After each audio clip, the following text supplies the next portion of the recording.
পশ্চিমবঙ্গের শিব তীর্থভূমিগুলির মধ্যে অন্যতম হুগলি জেলায় অবস্থিত তারকেশ্বর শিব মন্দির। চলুন জেনে নিই তারকেশ্বর শিব মন্দিরে অধিষ্ঠিত শিবলিঙ্গের প্রতিষ্ঠার ইতিহাস। জানা যায় তারকেশ্বর শিব মন্দিরের প্রতিষ্ঠাতা বিষ্ণু দাস নামে একজন শিব ভক্ত।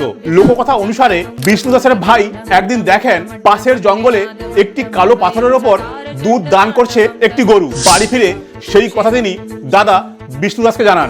এরপর বিষ্ণু দাস স্বপ্নে আদেশ পান সেই কালো পাথরকে শিব রূপে পুজো করার। সেই পাথরের তারকেশ্বর রূপ অনুসারে এই মন্দিরের নাম হয় তারকেশ্বর মন্দির। তারকেশ্বরের মহাদেবকে বলা হয় স্বয়ম্ভূলিঙ্গ, কারণ তারকেশ্বরের শিবলিঙ্গ কেউ স্থাপন করেননি। শিব এখানে স্বয়ং আবির্ভূত হয়েছিলেন। প্রতি সোমবার, শিবরাত্রি এবং গাজনের দিন প্রচুর ভক্ত সমাগম হয় এই মন্দিরে। পুরো শ্রাবণ মাস জুড়ে ভক্তের ঢল নামে এই তারকেশ্বর মন্দিরে।